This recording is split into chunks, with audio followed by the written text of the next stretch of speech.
Hi, I'm Helen, author, therapist, and your host of the I Don't Think We Talk Enough About podcast, where each week I'm joined by wonderful guests who bring their warmth, wisdom, and wealth of experience to talk about the things I just don't think we talk enough about.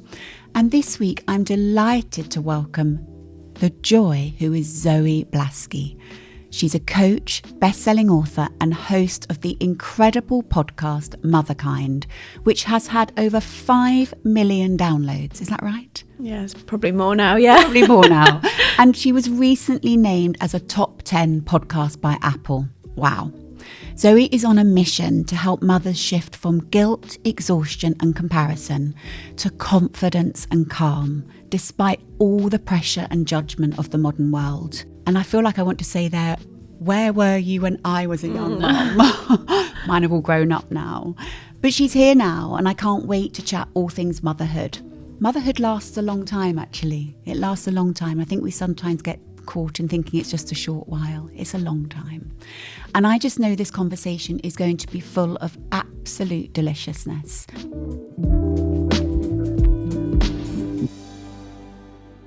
Zoe, welcome. I'm so delighted to have you on the podcast. Oh, likewise. Thanks for having me. Because I was actually a guest on your podcast. Yeah. Was it your first ever podcast? And it was my first ever podcast. And you were amazing. I didn't feel it. I remember feeling so nervous about it. And I'd never done one before. And you invited me on to talk about my book. And I was like, okay, I'll do it. I'll be brave. And it was wonderful. And you're such a pro at your podcast. It's wonderful. And I felt so at ease. So thank you. Oh, no, I loved your book and I loved your work. So I thought, let's get Helen on, having no idea, of course, that you hadn't been on a podcast before. So I'm glad it was a good first experience. No, it was. And I'd already been to this studio because this was where I'd planned to record my own podcast and you had no idea. So the whole of it was such a beautiful synchronicity, wasn't it? I love moments like that. It was those little nudges that you're on the right path. Yeah, it felt right. So it's beautiful to have you here on my podcast talking about your book, which is, I'll hold it up for the camera, beautiful cover, which you said your husband designed. Yeah, he ended up helping with the design, yeah. It's beautiful. And it's called Motherkind, which is the name of your podcast. Yes. A new way to thrive in a world of endless expectations. Sunday Times bestseller. Yes. Incredible. I know. Incredible. I know. So happy. And endorsements you got from around the world were incredible. So many experts, so many. I mean, it's just full of expert advice, isn't it? Yeah. I mean, that really, it was a culmination of the 7 years on the podcast. And what was actually really special is I had to recontact every guest that I've had over the years, even though they'd been on the podcast, and check with them that I could use their words. And it was so incredible because I think we have over 100 experts in the book and every single one of them said absolutely yes. And, we've got Glennon Doyle and Gabor Mate and Mel Robbins. There's some really big people who could easily have just ignored the email. But I think that's testament to how passionate people feel about supporting mothers. Yeah. And on the podcast, people used to say to me, even when it was smaller, how are you getting, Gabor Mate and Rangan Chatterjee and, some really, Mel Robbins and some really big guests. And the short answer is, I think that so many people can see how difficult it is for mothers today and parents in general, and don't often get the space to talk about their expertise with that lens. And I think that's why the podcast has done as well as it had. And I always wanted to do that. I always wanted to get really heavyweight well-being, mental health experts, but to talk to mothers and motherhood, because I was really, really into self-development and growth and healing. And then when I became a mum, I felt like none of it fit anymore. Like, I'm not going to have time to meditate for an hour. What are you talking about? Or really? Do a morning routine. I was like, my morning routine is like, where's the morning, where's the night? It all blended into one. And I felt really frustrated by it, which is one of the reasons that I thought, okay, well, let's get some of these people on and ask them, how does this apply to motherhood? What are we supposed to do? How are we supposed to handle all of these challenges?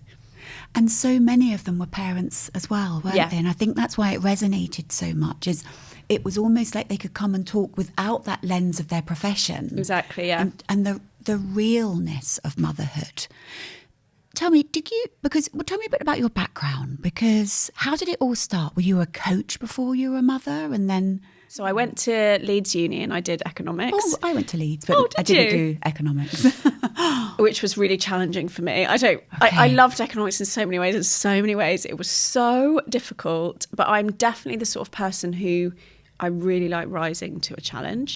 There was no part of me that thought I'm going to quit this. I just thought I'm going to master this, kind of who I am, for better and worse, I think. That push through mentality is quite strong in me. So I actually ended up doing really well in that degree. And then I got on a graduate scheme at a big corporate and went into marketing and did that for 12 years, relatively happily, but always on the side. I was really, really, really obsessed, I'd say, with self-development and healing and cycle breaking. So I actually got into therapy really young. I think I was 21 when I first went to therapy. And then I got into 12-step healing, I got into meditation, I got into Kundalini, some quite wacky things I just loved. But I sort of felt like I was living this dual life, because I would go in a suit Monday to Friday, and then the weekends I would be doing, God knows what, inner child healing retreats and everything like this. And I consistently kept getting the feedback that the thing I was best at was managing and coaching my teams. I would get that pretty consistently. I was okay at marketing, but I was far better at supporting team members. And often I would coach team members to leave if I saw they had a bigger dream or if they weren't aligned. And obviously from a business perspective, not always great.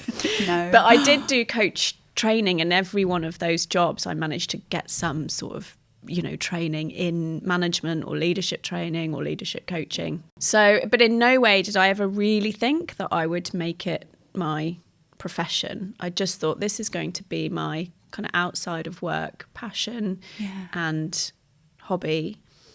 And then I left corporate world. I actually could see that many of the women who were mothers who were super senior in that corporate world, I could see that wouldn't be the life for me. You could see it in front of you. See it. So there were many mothers there.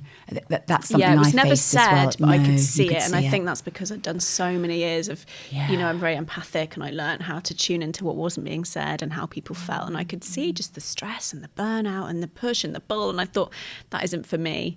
So then before I had children, I left and I started my own little marketing consultancy, which was very small. It was just me, and I would, go in and support brands, and I loved that. And I thought, I'll just continue doing that. I'll become a mum. It'll be great. I'll have some time off, and then I'll just go back to doing that. But what happened on my time out of paid work wasn't really a maternity leave, because I wasn't being paid by anyone, and it definitely didn't feel like leave. Felt more like service. I love this reframe at the moment where it's maternity service.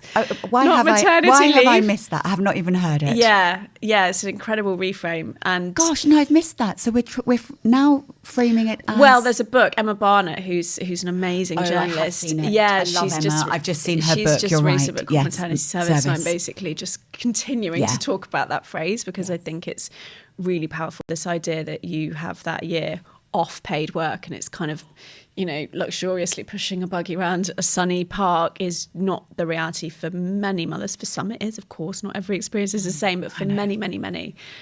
And for me, it wasn't that experience at all. I thought I'd be okay because I'd done so much work on myself, and I think I had a therapist at the time, but it wasn't okay. I felt really broken by the experience. I felt that I loved my little girl so much, and what came up for me was all that perfectionist, hard on myself.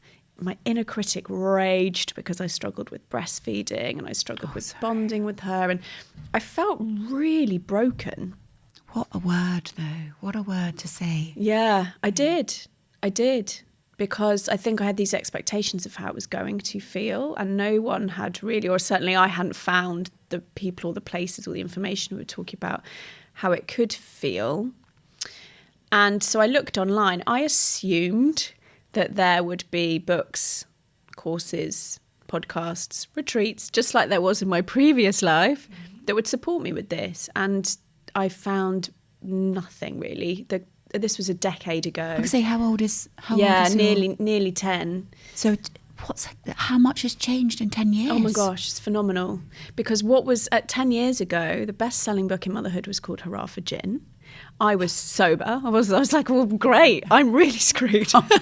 If our solution is gin. And I don't drink. I haven't drunk for many, many, many years. So I was like, okay. And it was the rise of the mummy blogger, and there was a huge focus on fashion and kind of being cool, and it just didn't fit with me. And I really wanted the depth. I really wanted to say, this is normal, or this is what's going on, or here's what you can do to help. And I didn't find it. So, but because I'm such a push through person, as I was talking about before, I can see where it comes from. I thought I'm just going to research this myself. And I started learning about so many fascinating things. I started learning about cycle breaking. I started learning about how your child or your baby will bring up all the unhealed areas of you, will bring up how it felt for you being a baby, will bring up, you know, those parts of you that maybe you've tried to overcome, the perfectionist, the hard on yourself side. I learned that I was being so hard on myself because I cared so much. And that was just a huge relief. I learned about this word matrescence, that actually becoming a mother is as big a transition as adolescence. It's a huge life transformation. And actually my experience, I now know, was kind of normal. It's kind of how it's supposed to be in so many ways. It's meant to be like a time of questioning and confusion. You are not meant to glide through motherhood all joy and florals and, you know, singing lullabies. That is I didn't either. No, and I think we've got this, you know, this picture in the media that we've absorbed in our subconscious. And, you know, as you'll know a lot about, that is what drives our beliefs and our behaviours. Well, it becomes our story, becomes Exactly. an imprint, becomes the blueprint. Right, so I had this blueprint that, you know, if you don't feel entirely grateful and joyful all the time, you're doing something wrong. I now know that picture and that blueprint was the problem, not me. Yeah. And so I started to feel incredibly passionate about this and would basically tell anyone that would listen at a baby group. Can you imagine? And a very well-meaning friend said to me one day, you know, so I wonder if you should share this somewhere. I think they just really were like, whoa, this is a bit much. Because when I get into something, I am incredibly passionate, which is, I think, what's kept me going. No, of course. You can see that. You can see that threads all the way through your work. Yeah, I'm just really passionate about it. You are, but you're passionate, but you also really want to share it. Yes. It's like you really help people feel less alone in it. Yes. But come back to that word, matrescence. Yes. Because it's been around, in your book you talk about it. It's been around for 19, 20 years. Yes. My children, my oldest is 25. I'd never heard of it for the whole time. Most people never have. So Still. Where's it come from? So in 1973, there was a social psychologist called Dana Raphael who first coined the phrase. Then it kind of was in academic circles and never made it into the mainstream at all. It's only in the last decade. I mean, in 2019, it was added into the dictionary. Oh, okay. So it's very recent. Very, very, very recent, you know, and I'm so indebted to some incredible people that have come on the podcast that have, you know, taught me about matrescence. Dr. Alexandra Sachs was a pioneer. I wanted to read something of hers. She has a TED Talk, which is amazing. I definitely suggest people go and look. I'll link it. Yeah, Amy Cabaz is an amazing journalist, actually, in Australia, who had very similar experience to me and has done a lot of pioneering work in matrescence. Lucy Jones here in the UK, she wrote a book called Matrescence. So it's really changing and growing. Even when I read that word, it felt comforting that something was being given to that stage in your life where you haven't ever experienced anything like that before. And then you're thrown into this new way of being where it's all about the baby. You are so lost in yourself. You've changed unrecognisably. And it can feel so incredibly lonely. And I was listening to something this morning about loneliness in motherhood.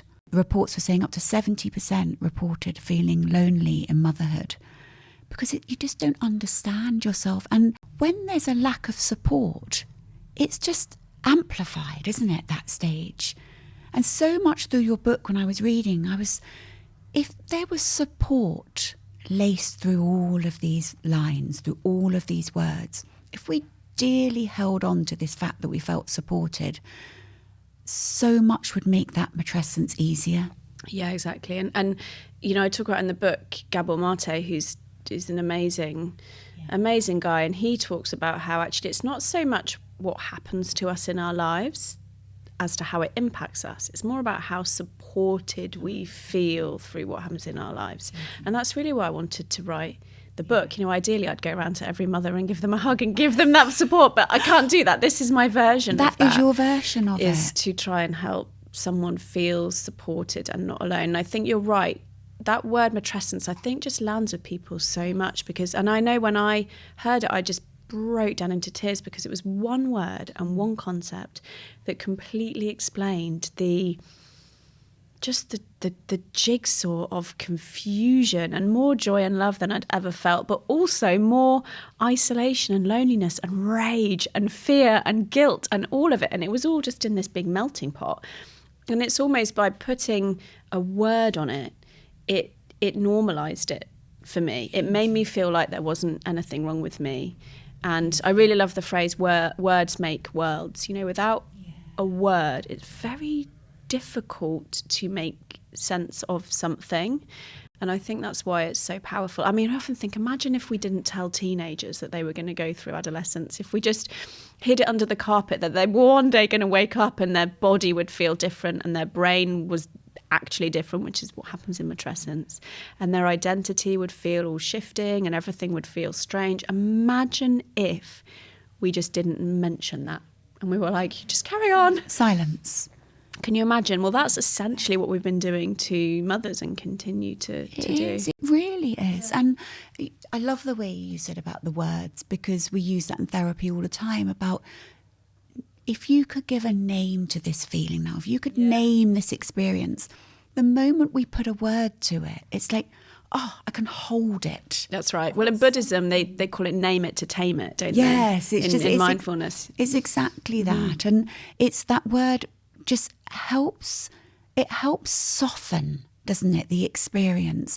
And there is, you know, from past generations, such a pressure, don't you think? Such a pressure to just get on with it. I mean, when I put this out on my Instagram story, inviting questions, which we'll go to a bit later, people were messaging me saying, I can't believe you're talking about this. This was just never spoken about when I had children. We didn't feel safe to say we were struggling. There was so much shame attached to struggling.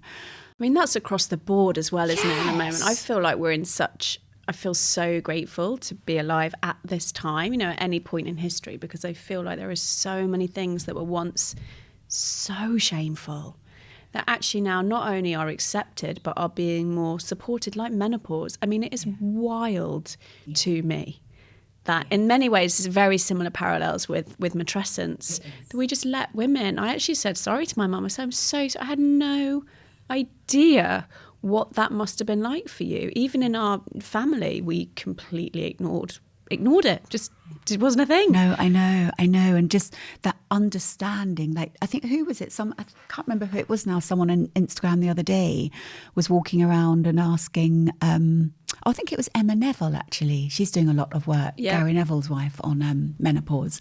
And she was asking men in the street, what do you know about menopause? They're like, nothing.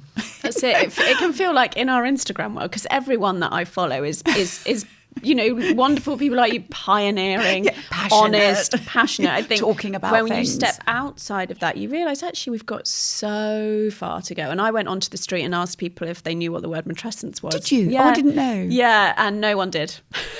No one. It was actually hilarious. People were saying, is it a mattress company? One guy said, is it a sport in the Olympics? No. Okay, we've got a lot of work to do. But see, for me, that fires me up. Yeah, no, I love that. You're doing the work. But your book, let's come to a bit more about your book, because there's some beautiful parts in it that I wanted to read out and look. And you did talk about Alexandra Sachs, Dr. Alexandra Sachs. Yes. And she wrote this beautiful part. Too many women are ashamed to speak openly about their complicated experiences for fear of being judged. This type of social isolation may even trigger postpartum depression. Imagine if you were supported through this. Which I think they're your words, actually. And it's what I was saying. How is your matrescence going? Do you have enough support? Now, when she talked there about not speaking about openly about your complicated experiences, I was reminded of, and it's not just through those young years. So you talk about postnatal depression, but actually I went through a really tricky time with the teenage years and I shut down. It's before I became a therapist. I shut down. I didn't know about this stuff. Couldn't talk to anyone because I thought no one's going to understand me. So much shame that I wasn't being the mother that I wanted to be or could be. Felt so unsupported. And that's a really lonely experience. Probably guides you to understand why I then trained as a therapist. We all have an experience, is why we went through to it.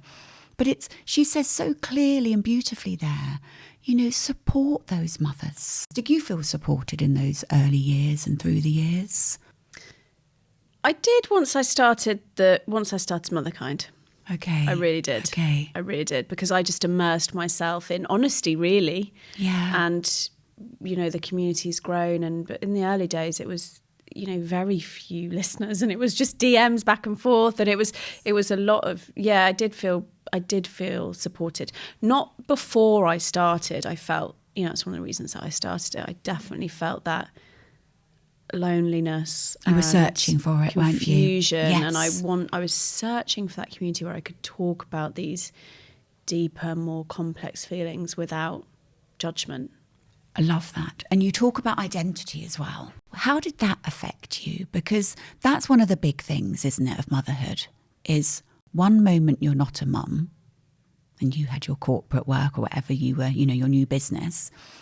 And then the next moment you are a mum and everything changes. Yeah. But we're expected to be who we were before. Yes, exactly. And I think that's one of the things that I love most about matrescence, and that word and the work that I do in my coaching practice is helping people work through that identity, especially if you're someone like me. My identity was really wound up in what I did and how successful I was. And I was always someone who was quite controlling and hyper efficient and organised. Oh, and gosh. I think those are the types of mothers I've seen in my coaching practice over the years that often struggle the most in those early years of motherhood, because babies and toddlers and young children are the opposite of all of those things. Really uncontrollable. Your time is not your own anymore. It's really hard to be efficient and organised. And if you don't have that foundation within yourself, which I didn't have, I now do, of I'm okay regardless of whether I get dressed today or how much I do today or whether my kid has 7 tantrums in the supermarket, I know that I'm doing okay. Without that, I think that's where so much of the pressure and the comparison and the just kind of grabbing for things like, set structures of what we should be doing, and all of that, I think, comes from that place of, that unraveling in identity. And it's really difficult. I think if your worth has been based on external things, particularly in the world of work, and that changes for you, which it does for most women, that your relationship to work will change. I think it's really difficult. But I think if you're supported through it, which is what I do at Motherkind, is support mothers through that process in terms of asking yourself some super simple but really powerful questions. Like what matters to me now? What are my priorities? It's amazing how many people haven't thought about that. And in many ways, why would you have? You're sleep deprived. And if no one gives you the idea of thinking, well, hang on a minute, what has changed in you? How are you different? What qualities have you developed? And why are those important to you? And what type of a person and mother do you want to be? And what does success mean to you now? Because for most women, and actually most parents, their version of success will change.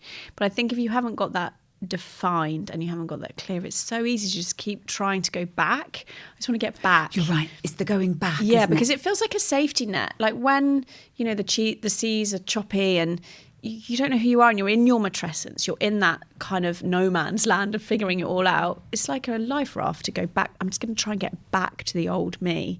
Yeah. But that old you's kind of sailed on in the same way your teenage self has sailed on as you enter adulthood. You would never say to a child struggling through that adolescence, don't worry, you'll get your old self back. You would never say that. It sounds insane. Exactly. But that is what we say to mothers. Yeah. That's what we say. Completely missing out this developmental phase of matrescence. And so I say it's not bouncing back. You're not going to get the old you back. You're going to grow forwards. You are becoming the woman that you are meant to become. And your confidence and your clarity is going to come. But you have to engage with it in some way by, reading the book or listening to the podcast, or I have little kind of 60-minute online courses.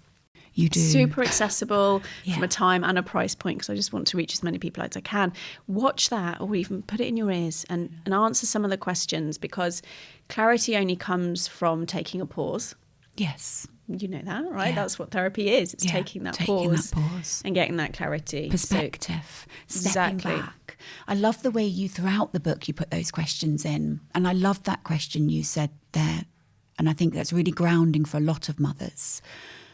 What really matters to you? Exactly.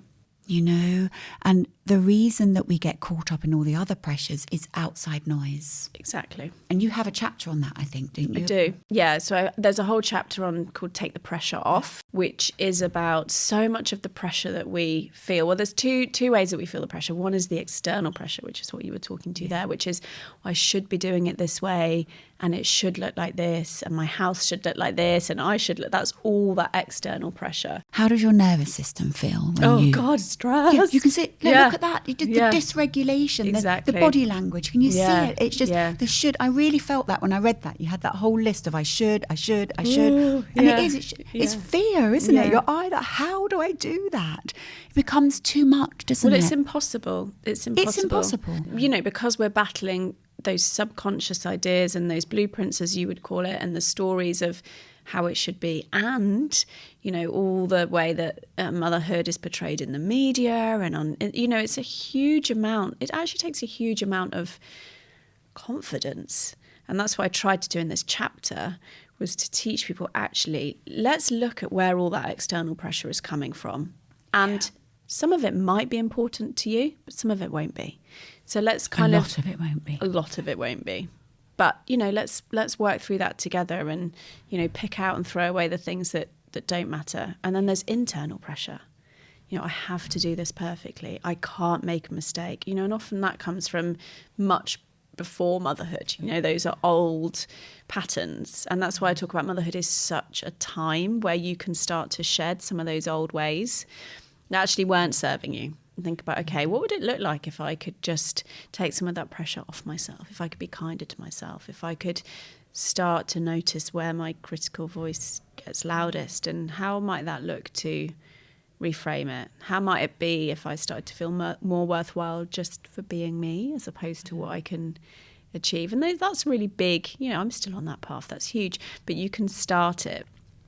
You can start it. Yeah. I wished, looking back, I wished I'd been a lot kinder on myself. I think there was an awful lot of shoulds of how I should be bringing up my children. And I know the question you asked me at the end of your podcast, advice for mothers. And it was to parent so much more intuitively with what felt right for me. Yes. And I think that's a big piece of advice for people, is that actually what feels right for you, quietening down that outside noise. Some people don't have the experience of a kind, loving background. Some people do have, great. But for some people, they come into motherhood and, we see this online and it's being talked about so much more. Dr. Caroline Boyd talks about it a lot, that motherhood can bring up a lot of old wounds for you, can't it? A lot of old wounds. And with that, a lot of grief for what should have been in your childhood, that you can see is missing in your childhood, that you so desperately want to give your children. And with that comes a whole array of emotions and feelings. Exactly, yeah. So and that's that internal pressure that we're talking about. But if you don't know that, I think that can feel even more isolating and confusing. And actually, it's kind of deeper than that, because the age at which your children are will start to trigger that age that you were. So when my eldest girl turned certain ages, things came up for me. And I think there's kind of two approaches, because I'm a coach and I'm really into growth and healing and self-development. My viewpoint is always like, great, okay, there's a part of my nervous system that knows this is safe enough to look at now. That's to be celebrated. And I believe this thing is coming up now, not to harm me or hurt me, but so that I can take a gentle look at it. And I developed a super simple way in the book with a coaching lens, not a therapeutic lens, but with much more of a coaching lens of, okay, let's have a look. What are the things that are coming up for you? And what could that mean? Really quite simple, accessible ways to start to begin to reflect on your experiences. How did you go on? Talk me through that, because Philippa Perry was on the podcast a few weeks back. Oh, yeah. And she talks about that the child, the age that when it's triggered in yourself. She's just incredible, isn't she? Her work's amazing. Yeah, she's great. But from your lens, how did you work with that when you're working with clients? How would you work? Because we have to be so gentle. Exactly. It touches things. Yeah, exactly. And I think, with coaching, I'm so aware of my professional boundaries and where someone might need to go away and do some deeper work on something. But what I would focus on is, getting really, starting at the start, what is coming up for you? I'm feeling, really afraid about my 8-year-old not making friends. Okay, well, what happened to you when you were 8? Did you have friends? What was your experience with friendship? Or actually, I got kicked out of a friendship group when I was 8. Okay, well, could you see the two might be? What if the two were linked? What would that mean? And I think just those gentle coaching, exploratory questions. Love them. And then thinking about, yeah, moving forward. Okay, so what would feel good? And that's where it's different than therapy. It's always very open, very client-led. And some clients might say, I think just recognizing it's really helped me, actually. Or some clients might say, actually, I really want to write a letter to that younger self and just tell her that it wasn't her fault, or I actually just want to sit with that part of me for a while, or actually nothing, this feels too much, I don't want to go there. All great, all valid, all information, exactly. I think it's that when you were saying that, it was lovely to listen to you say that from your perspective, was just putting that distance between and that separating yourself from the child's experience and your experience, because sometimes we talk about it in therapy, couple it, we pull them too close together. And actually the two experiences are very different. That's right. Your child might actually cope okay with falling out with friends. You might, because they've come from different parents. You might not have done because of your lived experience. But don't couple it together. Just give that slight distance between it. Yeah, I think it's Philippa Perry that in the book I quote talks about if you have a big emotional reaction, it's probably a hint and a clue. Yeah. That it's not about what's happening here and now. It's actually about something that's happened in the past. And what we like to talk about there is having an appropriate emotion. Exactly. Is this an appropriate emotion for this, or does it feel a bit bigger? Yeah. Let's get curious, gently curious. I love that.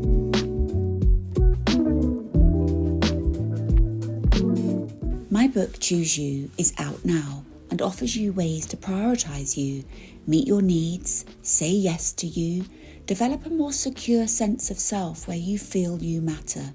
Learn to set boundaries, wrap yourself in self-love, find your authentic self, and ultimately choose you in the same way you would want those you love to choose themselves too. Choose You, out now. I also want to talk, because you've done a lot of work on it, about motherhood guilt. Yes. And I want to read out Rick Hanson's quote. Yeah, Rick is amazing. He is such a kind soul. Yeah. He's a psychologist, for those who don't know. Yeah. Zoe, you interviewed him, didn't you? Yeah, a few times, yeah. Yeah, so if you look at Zoe's Motherkind podcast, they're on there. He's wonderful. His approach is beautiful. And he said here to you, what arises when guilt leaves is a bone-deep feeling of worth as a human and a woman and a mother.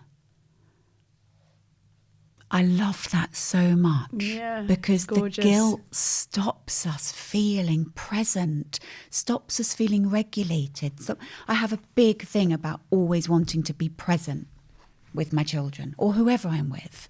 So put everything away and just be present. It's very difficult when you're carrying loads of guilt, shame, all of that. But talk, because I love the way you talk about this a lot on your Instagram and on your podcast around guilt. Yeah, I really wanted to unpack it on a deeper level, because I think when I started, a decade ago, the conversations about guilt were, oh, the baby comes and the guilt comes, get on with it. Like that was a big sort of angle on it. Or, oh, just don't be ridiculous, that sort of girl boss, like just get on with it. It doesn't, and none of those felt true to me. And I thought, weren't fitting. Yeah, I thought, what's really going on here? And so I took a lot of time and interviewed a lot of people to really understand what guilt really was, what was at play here when you put that word. Because actually guilt, when you take it out of the motherhood sphere, is not simple, but it's simpler. Guilt in its truest form is when we've done something wrong that goes against our values that actually we probably want to amend for. Like if I was an hour late to this podcast, I would feel guilty. Appropriate guilt, not in my values to do that.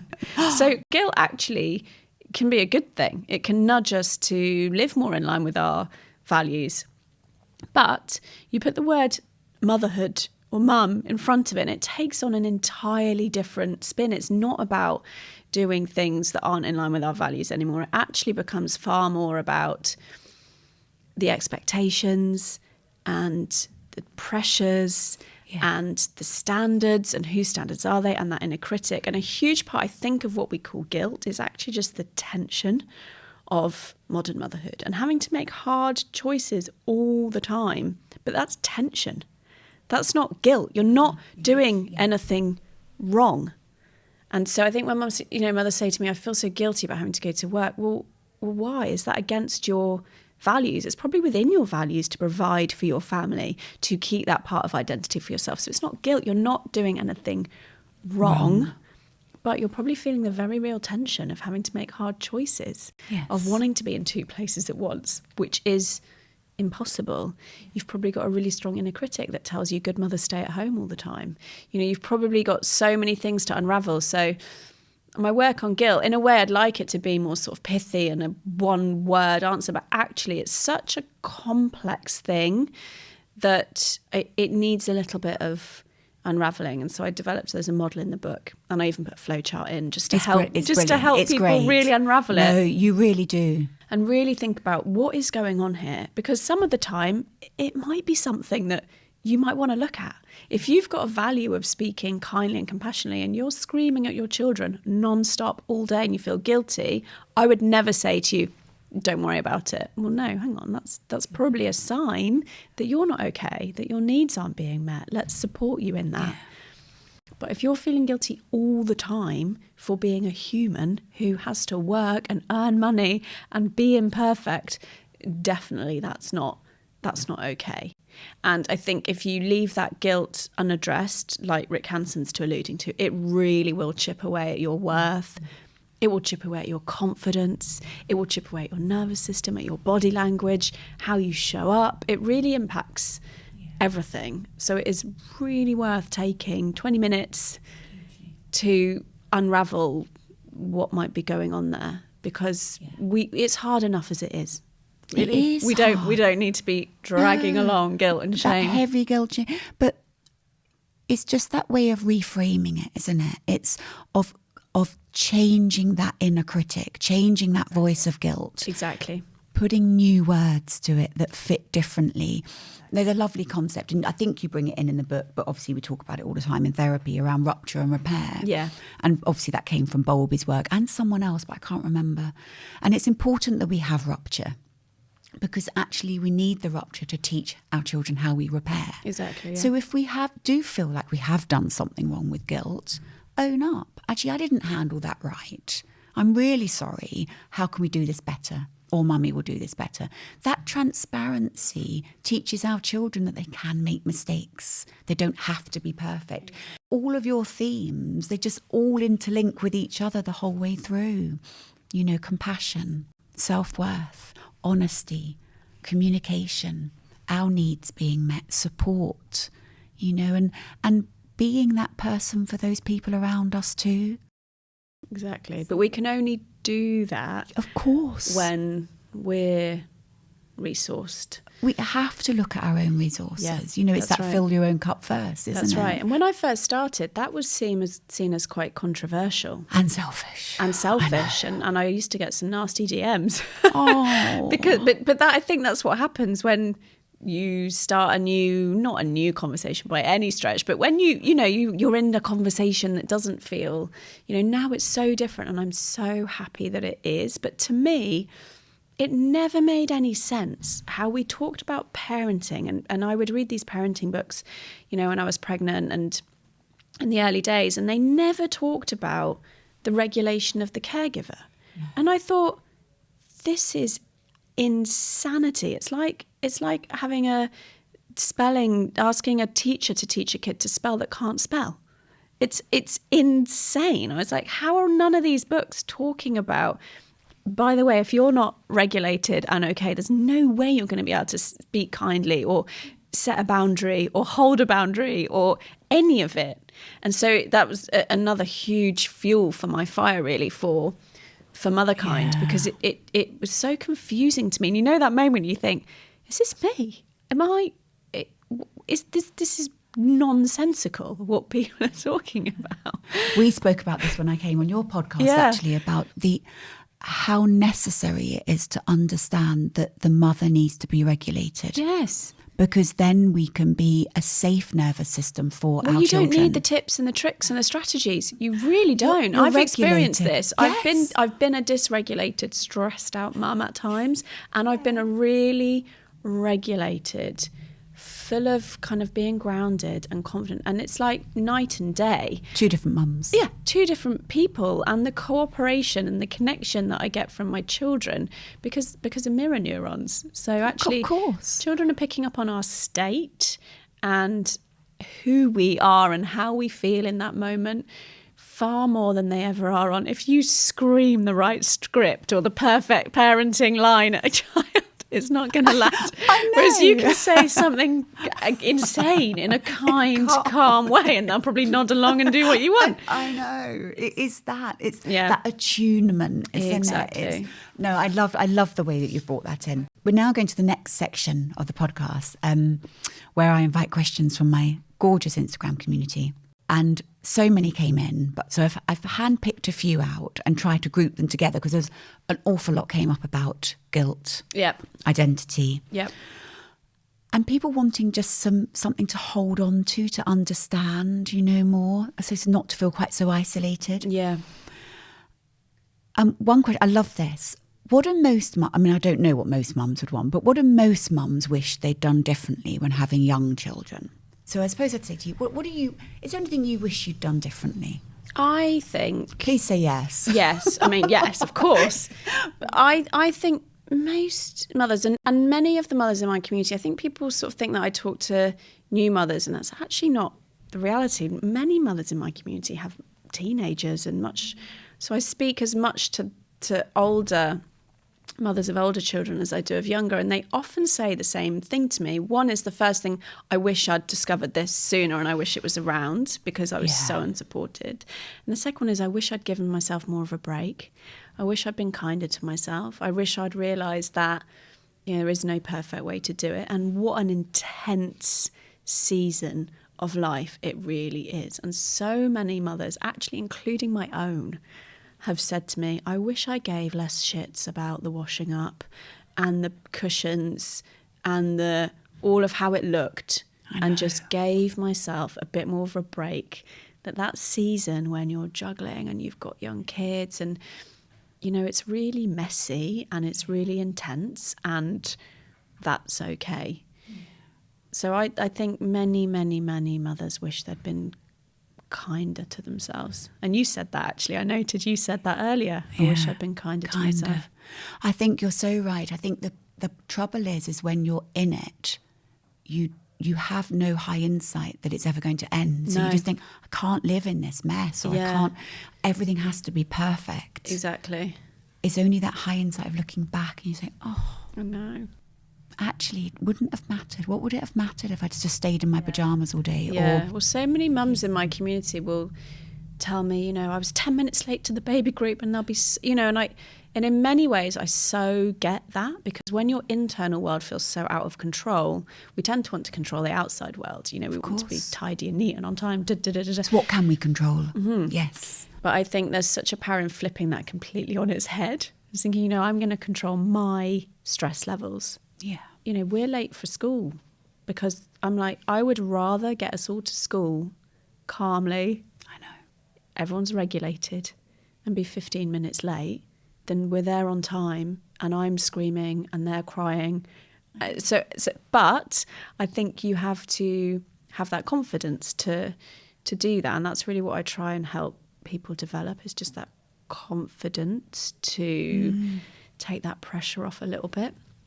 I love the way you said that, because also with that confidence comes let's normalise the motherhood experience. Exactly. Let's normalise that it's hard. Yeah. It's not always easy, but also that recognition or the acknowledgement that so you turn up on time, you're stressed, you're screaming, the children are upset, they're sobbing. They then go to school for 6 hours in that state, as opposed to you're late, but you're actually calm about it, and they go into school calm. They probably forget about it in 10 minutes, and we hold on to it. We hold on to it for the whole rest of the day, isn't it? Yeah, but it does have that ripple effect, doesn't it? So much. Yeah. How to have an identity outside of being a mother and not feeling guilty. Yeah, I mean... We touched on it, but... Yeah, I think this is one of those stories that when you become a mother, the only thing that matters is becoming a mother and motherhood. And it just does us such a disservice, that story. Because actually, when I think about what being a parent and being a mother means to me, it's more about who I am. Brené Brown talks about this amazingly. She talks about it's not so much about parenting, it's more about the person that you are. And I am a person who loves motherhood, loves my kid. I'm also a person who loves going to the beach and meeting my friends. And I'm also a person who loves my work and my world and reading. And I'm so multifaceted, as every single human is.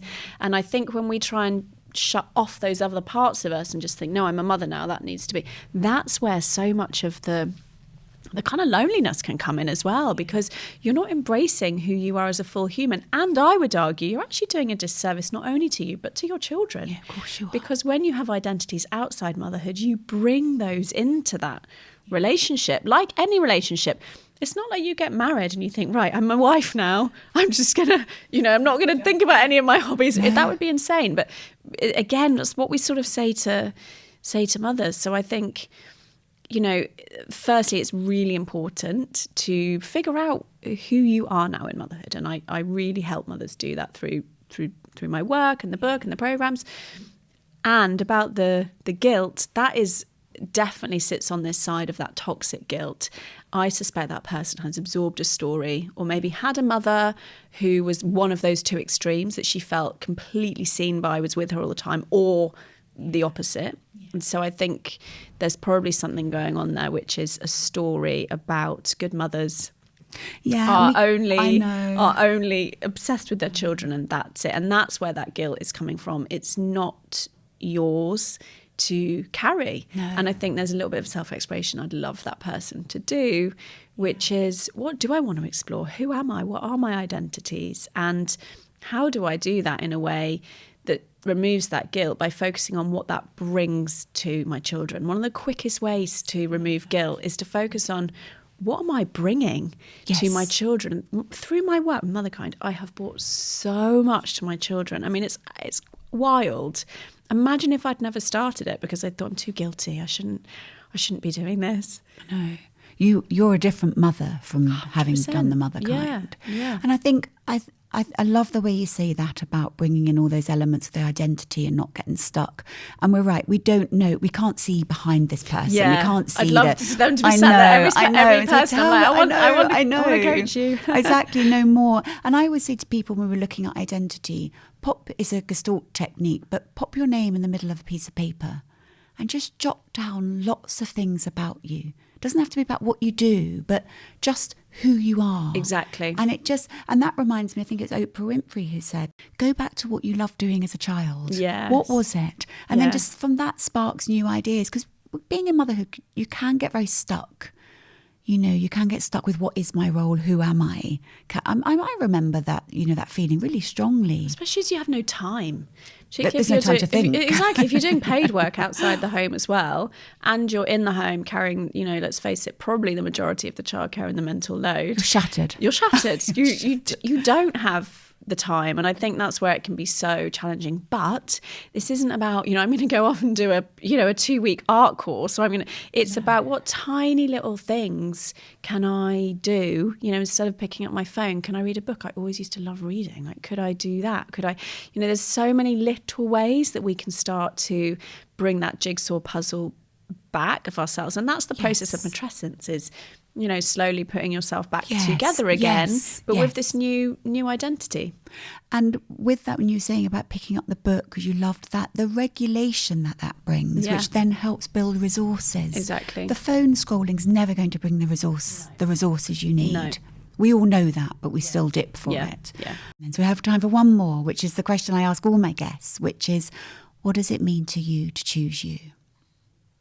It's such a good question. I think it means a lot of what we've been talking about, actually, turning the volume down on the pressures, on the shoulds, on the outside noise, on all the things I can't control, and turning the volume up on who I am, my values, what's important to me, what I can control, and really just getting those two in check, and doing that as a daily, sometimes hourly practice. I think choosing yourself isn't a decision that you make. It's a series of thousands of decisions that you make every single day, every single hour.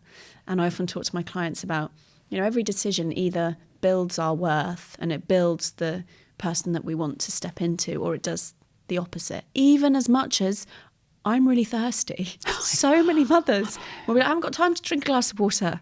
And I'm always saying every single decision either builds up your worth, that you're worth, going to the toilet. It sounds basic, but this is the reality, of having a shower today, of drinking a glass of water, of eating something that's not a cold fish finger. Yeah. These are really important, tiny little steps that help us choose ourselves, help us build our worth, that then ladder up. So when we do have bigger decisions, we have that sense of connection with ourselves already.